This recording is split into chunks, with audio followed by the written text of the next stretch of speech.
Hello, hi guys. This is Shin from Masagara Channel, a faith healer, also mata reader. So ngayong gabing to, tingnan natin ano gusto sabihin sa inyo ng ating mga gabay. This is weekly gabay for the month of September 9 hanggang September 15 for the sign of Cancerian. So Cancerian, Cancerian, Cancerian, welcome to my channel.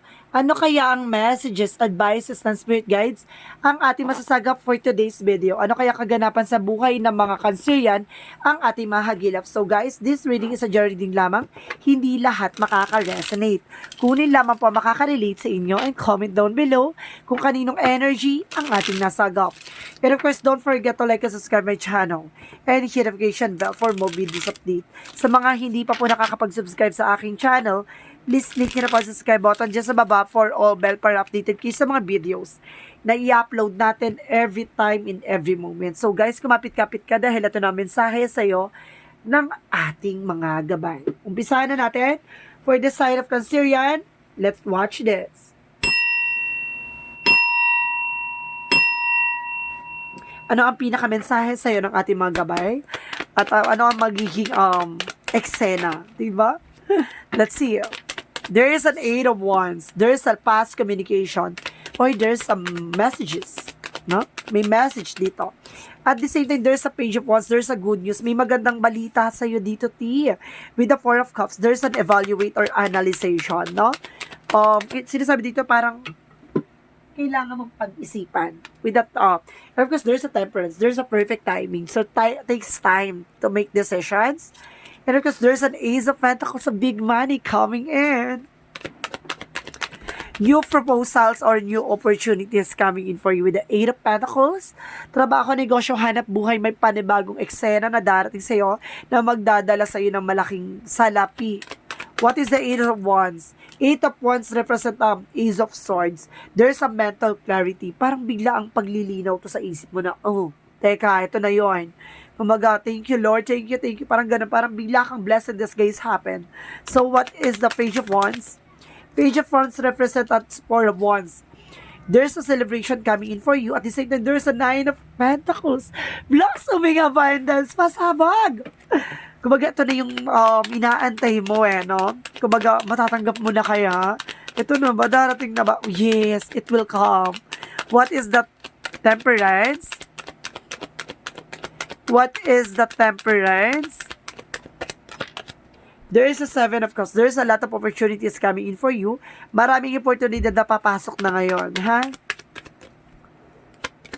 And of course, there's a 6 of Swords. There is a transition, no? Ito may bigla ang shift out na biglang malaking pera, no? Or baka kung malaking pera to, it's either tatama ka sa loto or may something na bigla ang may malaking darating pera. So, what is the 8 of Pentacles? There's a 2 of Swords. There's a decision that you need to make, no? Kailangan mo mag-decision dito. At the same time, there's a 4 of Swords. Listen to your intuition, no? Makinig ka raw sa intuitions mo, yung vibrations mo. And of course, kailangan mo rin daw magpahinga. No? And of course, go forward fearlessly. Alisin mo yung takot at pangamba mo. So, what is the Page of Wands and the 4 of Wands? There's a 444 high angel's number. And of course, there's a Wheel of Fortune. Wow! Good news celebration. Wheel of Fortune. A blessing this guys happen. Pasabog! Oh my God. Biglang pag-ulan ng biyaya, Uulanin ka ng biyaya ng langit. And of course, the word card, trouble. Oh my God. Ito na nga, no? May trouble ka na. Wow! My goodness. The Sun card. There's a pure positivity. Magandang pangitain to na there's a perfect timing, a blessing this guys happen. The Wheel of Fortune is here. The Void card represent success coming your way. And of course, the Sun represent the success. The Wheel of Fortune represent a success. What is the Ace of Pentacles, the 6 of Swords? And of course, there's a 6 of Cups, no? Kumbaga, may transition yung parang there's a childhood memories from the, kumbaga naalaala mo no? Kumbaga yung pinagdaanan mo na simula ng bata ka, yung ano mula sa hirap talaga no? Salat sa hirap ka talaga mula umpisa. Ngayon nararanasan mo na at mararanasan mo na yung tagumpay at hagupit ng biyaya. What is the Eight of Pentacles and the Two of Swords? What is the Eight of Pentacles and the Two of Swords? There is a strength card, strongest energy. Ang daming major arcana. Pasabog. No, what is the outcome? There's a Five of Pentacles in reverse. And of course, there's a Nine of Wands, slow and steady. And of course, sinasabi dito, there's a Nine of Swords. Kumbaga nag-overthink ka, no? Alisin mo yan, being paranoid. And of course, the Six of Pentacles, magtutuloy-tuloy daw about sa financial sa'yo. Pero, kailangan mong alisin yung yung takot. And of course, yung overthinking, you're being paranoid, no? Kapag pag may darating talaga, inaantay mo, nagmamadali. Kumbaga, inaasahan mo, no. Alisin mo yan. There's some positivity that brings you into success. Sinasabi lang sa'yo dito na there's a perseverance na tiyaga-tiyaga lang, ha? And of course, there's a perfect timing in God's perfect plan, in God's perfect will. Paiikutin niya yung roleta ng eksena ng buhay mo na from salat to successful person. Parang, my goodness, it's a powerful eksena talaga. So, what is the Love Oracle card? Love Oracle card represents a lightning. Sabi ni, transformation and of course, surprises. Shocking news. Yun yung sinasabi ko, diba? Yung shocking news and of course, the love. Kumbaga, there's a love talaga. Affection, attractions. And of course, self-love, unconditional love. No? Lahat na lang ng love. No? My goodness. There is a transformation and shocking news, sudden changes, and of course, a surprises, diba? Parang sinasabi nila, surprises from the universe. A shocking news. Ganon. So, what is angel's number? There's a 333. So, and of course, there's a 55. Let's see. What is the 333?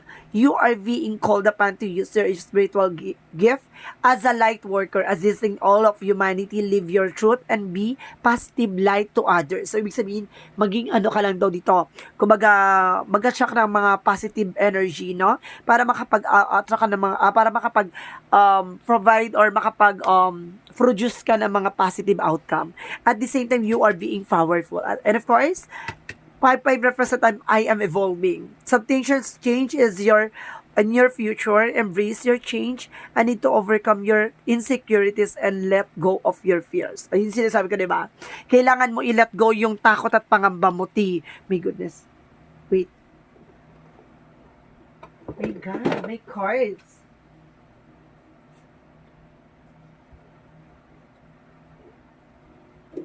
Okay.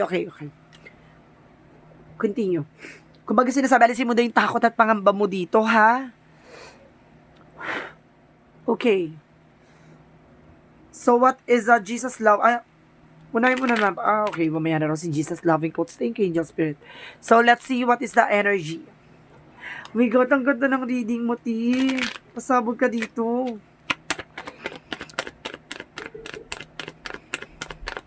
What is the energy? Is door to the spirit and action. Take action, And of course, there's a door spirit. Talagang binuksan na ni God yung pintuan na ilalaan para sa'yo.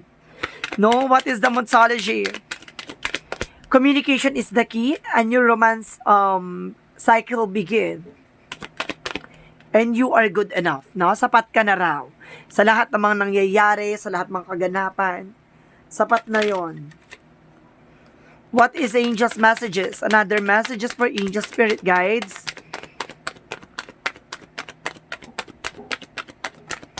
There's an happiness and of course failure, no? Marami kang bagay na nadapa, no? Kumbaga, it's an opportunity to learn, no? Marami kang natutunan dyan and you are being happy na.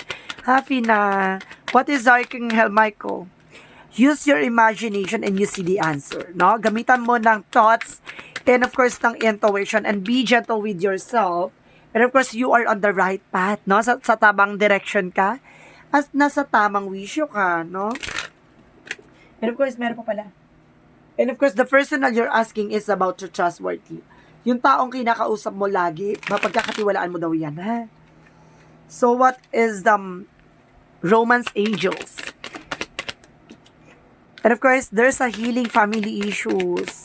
Magkakaroon ka ng healing for family. So, some of you, kung may mga problema kayo ng pamilya nyo, sakit man yan, karamdaman, or hindi pag-uunawaan, pero this is it. Magkakaroon kayo ng healing. And of course, workaholic, no? Kumbaga talagang nakatutok ka sa trabaho, negosyo mo, and confusion, minsan naguguluhan ka. No? And of course, I told you, there's a perseverance, no? Kailangan mo lang pagtiyagaan, no? Kailangan mo lang magtiyaga-tiyaga. Pag may tiyaga, may nilaga. Ganun yung tea. So, what is additional messages? And of course, sinasabi na there's a sensitivity. Kailangan maging sensitive ka sa lahat ng nangyayari sa paligid mo. No, maging aware ka, no? Kasi hindi mo alam kung ano nangyayari sa paligid mo.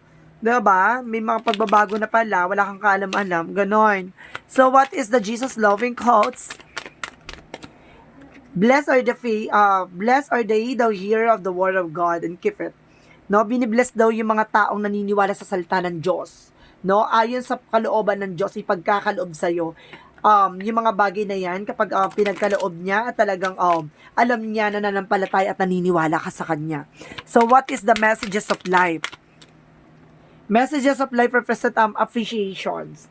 So, ibig sabihin, marunong ka dapat mag-appreciate ng mga bagay maliit man o malaki, no? Huwag puro angal. Kasi may darating na tamang timing na biyaya sa iyo. So, there's a shocking, no? Surprises. So, let's see. I am grateful for abundance in my life as I direct my thoughts towards all I wonderful in my world. My troubles and worries lighten. With a full heart, I appreciate that all that I have today. I accept what it is, and choose to be satisfied. I express my loving thanks to the universe for the wealth that is mine. So, na-appreciate mo yung mga bagay na nakukuha mo, no? Kung para sa'yo, para sa'yo. Kung baga naniniwala ka sa lahat ng mga nangyari sa buhay mo, pinagdaanan mo, sakripisyo mo, no? Kung baga lahat ng mga trials, failure, rejections, lahat ng mga yan nagsisingkin sa utak mo na kung ibibigay ni God, ibibigay ni God. Kung para sa akin, para sa akin. So, ngayon, you deserve, diba, to be a powerful person and of course, to have a happiness and of course, success and of course, be contented. Maraming salamat po. This is a weekly gabay for the month of September 9 hanggang September 15 for the sign of Cancerian. This reading is a general reading lamang, hindi lahat makaka-resonate. Kunin lamang po makaka-relate sa inyo and comment down below kung kaninong energy ang ating nasagap. And of course, don't forget to like and subscribe my channel and hit notification bell for more videos updates. Sa mga hindi pa po nakakapag-subscribe sa aking channel, please click nyo na po ang subscribe button dyan sa baba for all bell para updated kayo sa mga videos na i-upload natin every time and every moment. Sa mga guys, sa mga hindi pa po nakaka-relate at nakakapag-resonate sa aking reading, please comment down below your full name, birthday, and of course, kung saang location kayo para sa susunod na reading, buhay nyo na or kwento nyo na ang ating masasagap. Maraming salamat po and see you in the next video. Bye-bye and babush!